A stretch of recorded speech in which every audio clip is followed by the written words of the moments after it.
Good morning, everyone, and welcome to the 2023 AWS Executive Program. My name is Mark Schwartz, and I'll have the pleasure of being your MC and guide today. So I'll guide you through the program and introduce you to the amazing speakers that we've got planned. I have to tell you, I've got the best job at AWS. They call me an enterprise strategist, and what this means is that I'm part of a small team of people who were C-suite executives at large enterprises in the commercial sector and the public sector. So they came from companies like McDonald's, Coca-Cola, NASA JPL, and Live Nation.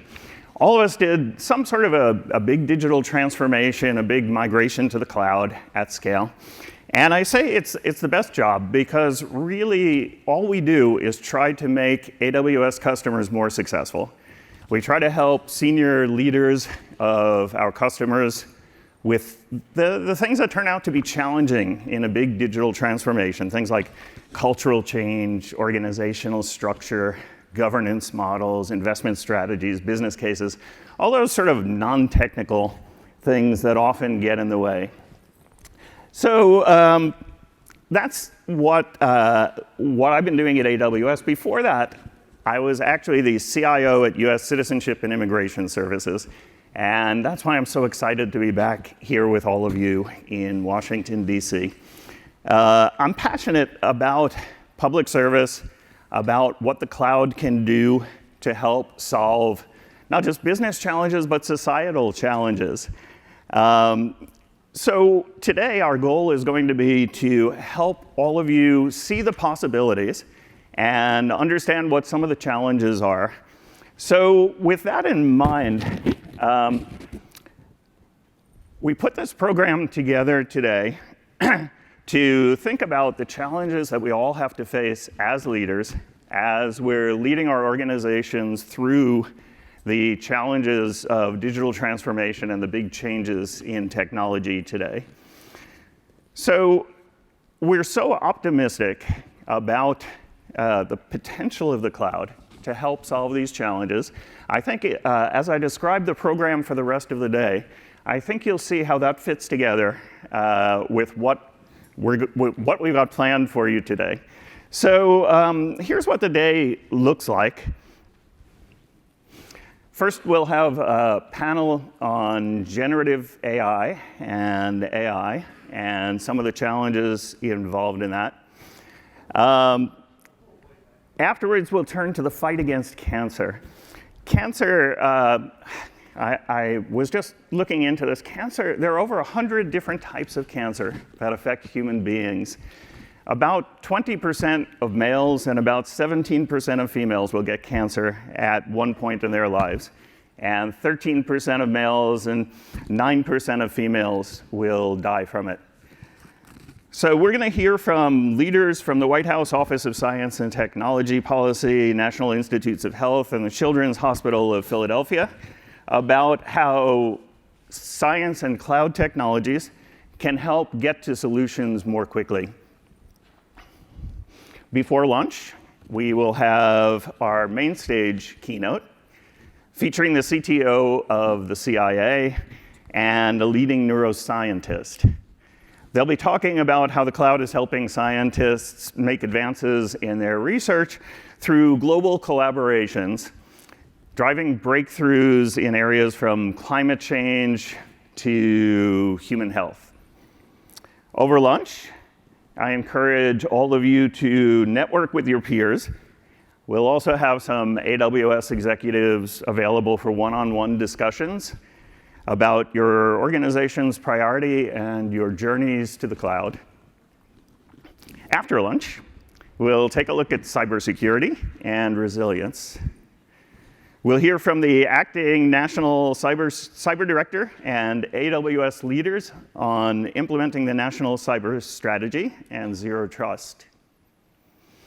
Our closing panel will look at skills, jobs, and building a future-ready organization with leaders from education, skilling programs, and other leaders from AWS They'll discuss how to cultivate talent, reskill existing workforces, and better match skills to jobs in the digital era. In addition to these panel discussions, these program sessions, we have a couple of other opportunities for you to interact with AWS experts and to network with your peers. So we've got a team of AWS strategists, that's me, and chief technologists. They'll be on hand in Salon D from now until 5 o'clock today. So I encourage all of you to take advantage of the opportunity to schedule 30 minutes with a strategist or technologist. It's a good opportunity to discuss your AWS journey in a quieter setting and to get some advice from AWS peers.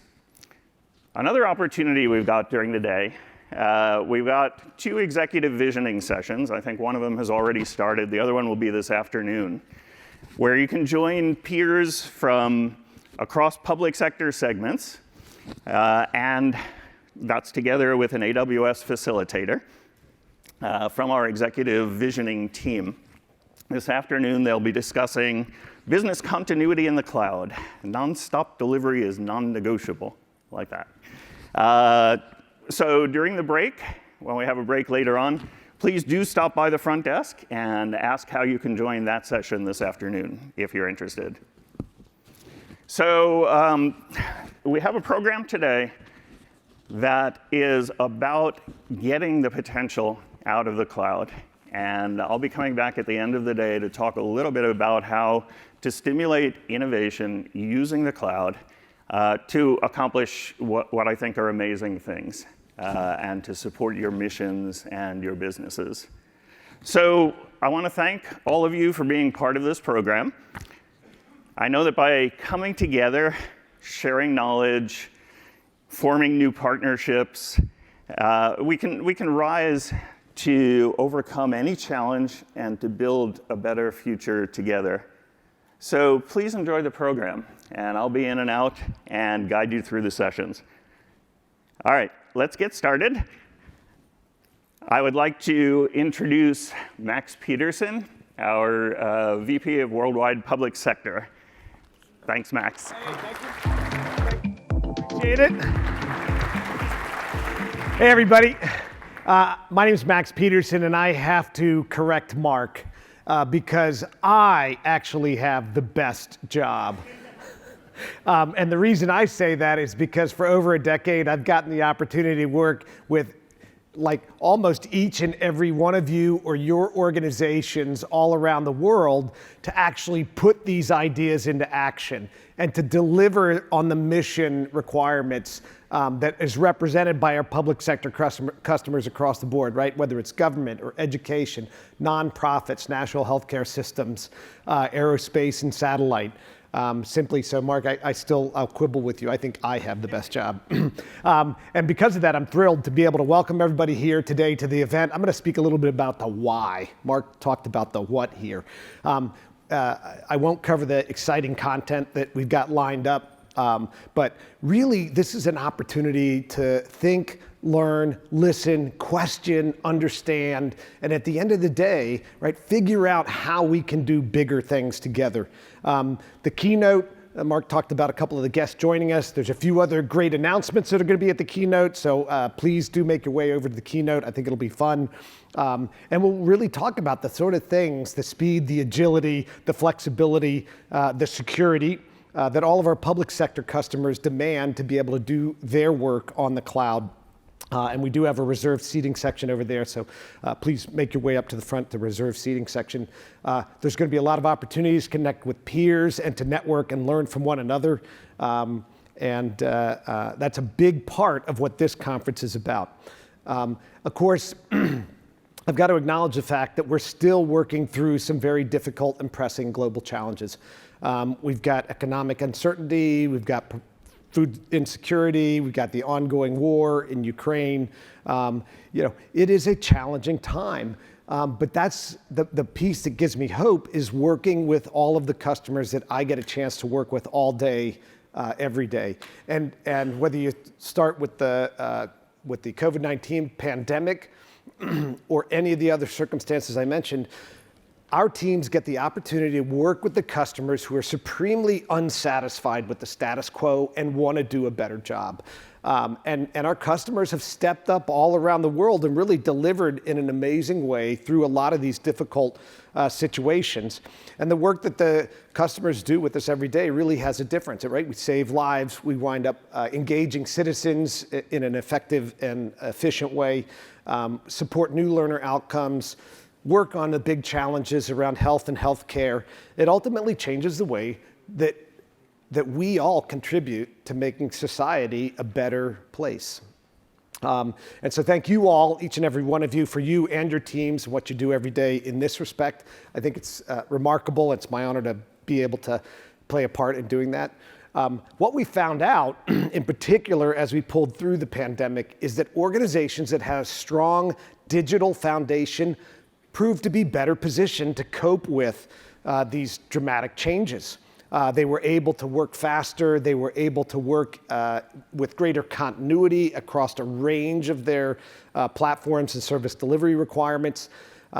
And at the same time, they were able to keep innovating and delivering new capability. And we're going to talk about innovations like generative AI and other things at the conference here today.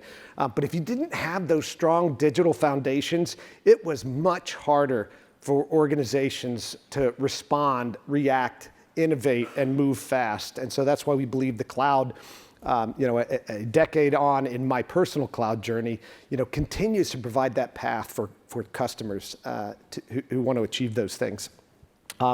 One example of something that our customers are doing right now is taking the learnings that they had from pressing through difficult changes during the COVID pandemic and rethinking and reapplying a lot of those lessons learned. And one of my favorite ones is the work we did with the government of India on a system called CoWIN. CoWIN was the largest vaccine drive and management system anywhere in the world. It was designed cloud native from the ground up so that it had high scalability, high security, and very cost effective. When it opened in 2021, beginning of 2021, 1.9 million people accessed the system that day. Today, it's served well over 2 billion citizens to be able to manage and schedule vaccines. And the learning part is, having now built this really robust digital infrastructure, the government of India said, hey, we could actually extend this to become a national vaccine management and scheduling system, and thereby improve health across the country for some 1.3 million people. I mean, it was a great example of accomplishing something really challenging and then thinking to myself, you know what, there's a bigger opportunity here.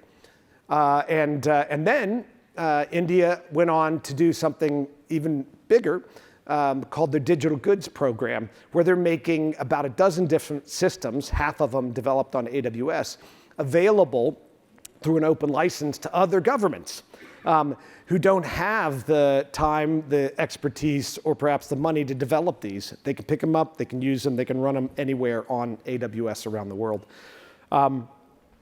I would also add, that, and you're going to hear a little bit about this on the healthcare side, right?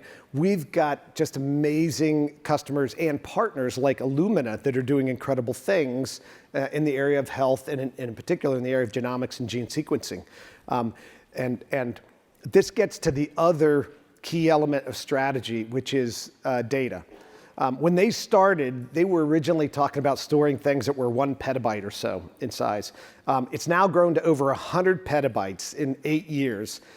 And it's really been by leveraging the cloud that they're able to continue to drive the sort of volume and efficiency that they need to be able to continue sequencing at a much larger scale.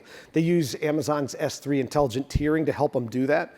And what I said about both innovating and reducing costs, they're actually achieving this at a 60% lower cost than they were when they started back in 8 years ago. And one of the other things, I hope you get down to the conference floor, many organizations are having to deal with hybrid environments. Yeah, right? We've got to figure out both how we drive programs forward right now, but also how do they mesh up with the other programs that we've already got in place. And that shift to hybrid environments is going to be on display from many partners and actually down on the AWS floor with a lot of edge computing solutions that are being displayed. The other piece of it, obviously, right, is security is critical. And so when you're down there, talk to our security experts at AWS. We've got the longest track record of being able to help customers provide secure cloud services. And at this point, we've innovated to deliver more than 230 different security-related services and features that give you great flexibility to be able to implement solutions the way you want to, secure them the way that you need to, and do it on a global scale basis. Yep, good. And then the other thing that we're interested in doing is really helping our customers think bigger about what they can do in the machine learning and artificial intelligence space. And so everybody right now, I don't think you can read a blog, turn on a TV, or walk past a person in the hallway without hearing a discussion about generative AI. And it's exciting. And Amazon has a lot of solutions in that space that we're bringing to market right now for customers. But I encourage you all to just zoom out one little bit from that. It's really about machine learning and artificial intelligence in a broader scale than just generative AI. When you look at how you'll be able to improve efficiency, start doing better predictions, start serving patients better. And so, zoom out a little bit, think about all of the machine learning and AI potential, and then listen to what's happening with generative AI, which there's a lot to do there, a lot of opportunity. And then we talked a little bit about also hybrid computing from the standpoint of it's no longer, just about the compute in the cloud. You've got to be able to get to the edge of the cloud, whether it's sensors or Earth observation or any of these types of applications. We love thinking big with our customers and our partners, and it was truly exciting last year when we were able to start talking about a project we put the AWS cloud in space.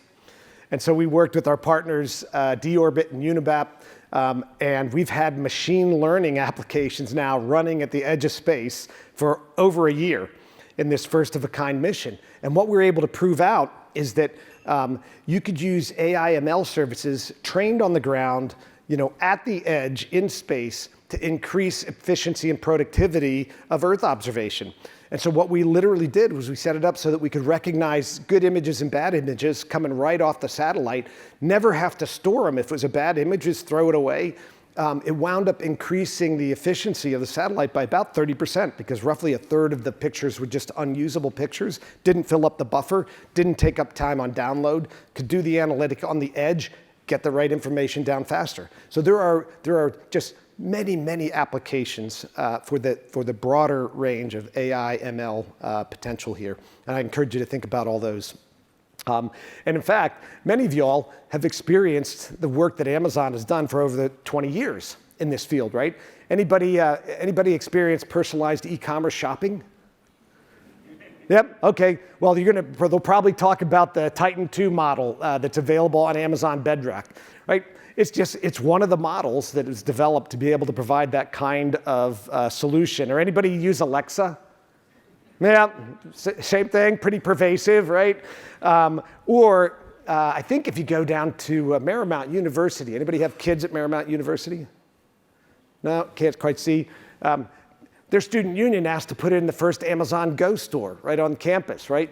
Walk in, show it your palm, walk around, grab what you want, just walk out, and you've paid, right? So there's just so many different applications, and Amazon's been at it for a long time, and I hope you have some good conversations with that as well. I talked about Bedrock a little already. I don't want to steal a lot of Broughton's thunder, and the panel that's coming up next, I think, will probably do better justice than I can. So I really sort of would like to wrap up by just saying, we've had the opportunity over the past decade plus to work with literally thousands, tens of thousands of public sector institutions and customers around the world. We're committed to support your mission critical needs, whether it's national security or defense or civilian government, or state government, local government, healthcare, all of these areas, I have the best job because I get to work with a team that supports everybody to get more done for their mission, and it's inspiring and it's exciting. And it also, there's a huge amount of potential around the world because AWS has more cloud computing capabilities around the world that you can take advantage of for all of your missions than anybody else. 31 cloud computing regions organized into very high availability collections of data centers that we call availability zones, over 99 of those around the world. 5 more announced and on the way all over the world to help you with the job that you're doing. Those will add another 15 availability zones. In short, right, there's just nowhere else you can get access to that amount of capability and only pay for what you use. It's incredibly powerful. And sort of as I wrap things up, I want to talk a little bit about Virginia and the DMV area. Virginia, starting back in 2006 when we launched the AWS Web Service for commercial purposes, has been Amazon's home. And we've invested a lot here. But one of the things I'm really proud about to tell you all about is the investment in sustainability here in Virginia. And so we've announced 18 different solar projects in Virginia alone that'll add 2.9 megawatts of clean energy to the grid, enough to power over 250 million homes. 270 million, pardon me, I'm sorry, I got that wrong. 250,000 homes. We'll have to get to the billion later. But 250,000 homes, 270,000 homes. And so we're also focused on skills in the Virginia DMV area and around the world. We announced that we're going to provide free skilling for 29 million people worldwide, right in the DMV area. We've contributed over $88 million to skilling, social equity, housing, and other initiatives to improve the lives of citizens in our communities. And in fact, just last year, we launched a Just Walk-In Skills Center in Arlington, which is our HQ2 location. And it's just another way that we're trying to make sure that we get the message out and the skills out that are going to be needed to power the future here with some of the things that we'll be talking about at the session.